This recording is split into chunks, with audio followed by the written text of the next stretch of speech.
Welcome to the NDIS Property Australia podcast. My name is Emelita and I'm here with our director, Min Lee, and we're here to talk to you today about the types of NDIS property investments that you might come across in the market.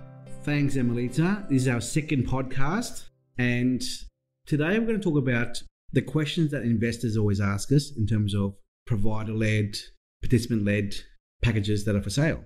Emelita, can you please explain to our audience what a participant-led package for sale is for the SDA packages? Yeah, of course. So essentially there's 4 different types of SDA investments. The first one is participant-led, and participant-led is where the property essentially has the participants lined up. They've got the land selected, the design selected, and they've designed it essentially for the participants that are going to move in. And typically it has a provider already attached to it. Is that right, Min? Yes. Yes. Okay. Yeah. So with those particular properties, the participants are already lined up, ready to go. All they require is an investor. With provider-led, the provider would normally have researched the area, and they would say they believe that this particular area or region is of high demand and low supply, and they are very comfortable in recommending this particular area for an investor to go into, for them to source participants down the track.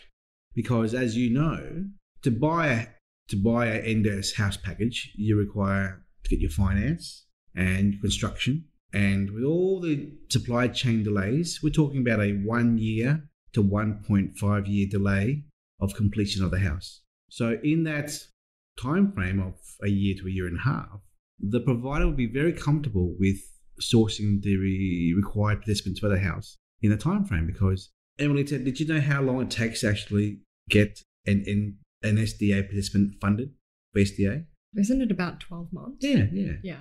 So 12 to 18 months. Because it takes so long to apply for SDA funding with the NDIS, and a lot of the times there will be a rejection or decline of the application, the participants have to go through a appeals process. And that takes a lot of time and energy, right? And that travels concurrently, or in parallel, with the construction process. So in theory, during the 1 year, 1 year and 3 months to construct the house, the housing provider will have networked with the local SIL providers to have sourced participants for this particular house in this area, for this particular designed specs. And should we clarify the difference between the housing provider and the SIL provider for those people who don't know? Oh yeah, the SIL provider really is the care service who looks after the care of the participants in the house.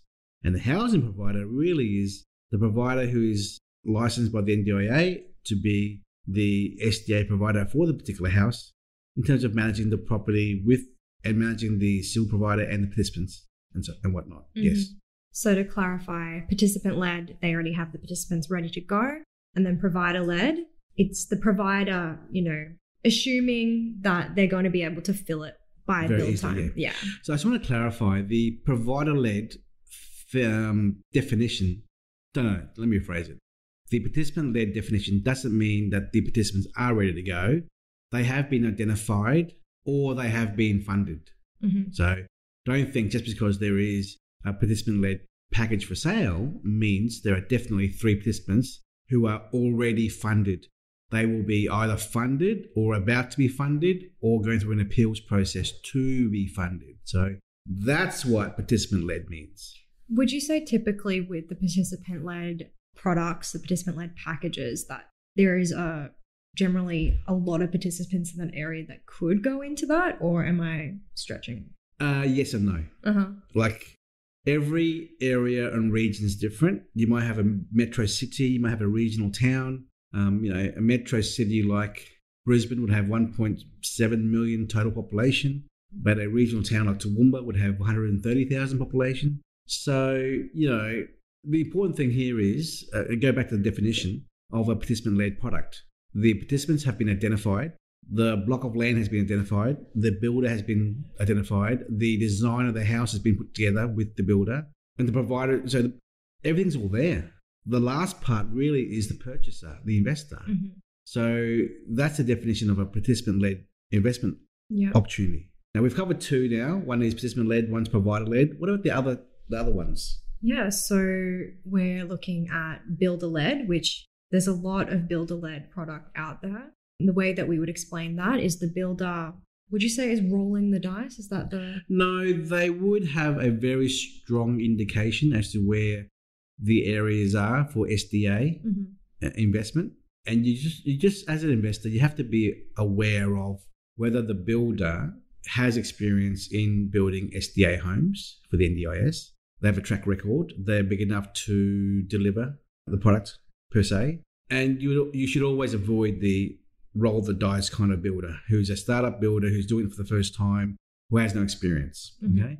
Because the last thing that a big builder or a good builder wants is their name associated with an empty house on their first few SDA homes built. So the builder wants to do the right thing by working with providers and consultants like us, with investors, to ensure that they get what they're after, which is a compliant SDA home certified by the NDIS, and it's filled with tenants.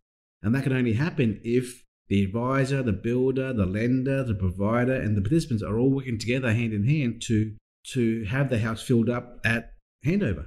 So builder-led is more prominent, but it has a slight risk to it because of the fact that there are no participants attached to it yet. But then again, one can argue that participant-led products are in such high demand that we can't keep up with it. At the moment there is a participant-led product for sale, it's sold straight away because everybody wants one of those scenarios, yeah? Yeah. So that's the third one. And the fourth one? Well, the last one is investor-led, and that's essentially where the investor says, okay, I want to build in this area. I want this type of design Or on my block. Or on my block, yes. I have this block of land. Let's put something on it. Yeah, and I suppose that is the discretion of the investor. You would hope that investor has done their due diligence in research around demand in that area. But we know that it has not happened in most of the case. Yes. Because they didn't buy that block for the purpose of NDIS. Right? Yeah. So it's usually an afterthought. Yes. Yeah. So they may think, well, I have a block of land. It should be okay to build an NDIS house on it. Maybe I'll just do that. But the problem is the compliance. Yeah. The compliance, the land needs to meet certain requirements. It needs to be big enough. The land needs to be flat. It can't be on a slope. It can't be in flood-prone areas. It should be near hospitals and cafes and restaurants and doctor bus surgery, bus stops and transportation, yes. So, the thoughts behind putting together a house and land package or a dwelling for SDA is not the same as a normal house, because a normal house, normal residential tenants, they have a car, they can walk, they can easily go down the road to the shops. But when it comes to PWDs, and the PWD acronym is people with disabilities, right? They can't just walk out the door and go down the road and buy some milk.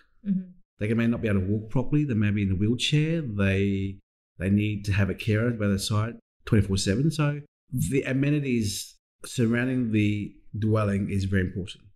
We often say that an investor-led package is higher risk than the rest, which is true. But so long as a provider has assessed that location is satisfactory, SDA certifier has assessed the block as in compliant with the gradients, not too slopey, I guess, then it all should be fine. But that's going backwards, I guess, yeah. Yeah, a lot of people just say, oh, I've got this land, let's put something on it, and then that's not really the right way to think about it. And again, people don't know what they don't know. If they get a nice, long, thin block and go, oh, I'll just put a double-story house for NDIS there. Well, what's your feedback to that scenario, Emelita? A double-story house? There's no even double-story houses, are there? No. Okay, I was like, is this a trick question? So, again, no one's saying it doesn't exist, but put yourself in someone who's disabled in their shoes. Having a double-story house with stairs, it's a challenge to walk up the stairwell with them. We want to make their lives more easy. Yeah. So that is the topic of investor-led, provider-led, builder-led, and participant-led. Yeah. I guess that's what we wanted to cover today. Our podcast is a little bit longer today at 11 and a half, 12 minutes now. Any more to cover on this topic before we finish up, Em? I think that we've covered most. That's a pretty good foundation to understand. Yeah.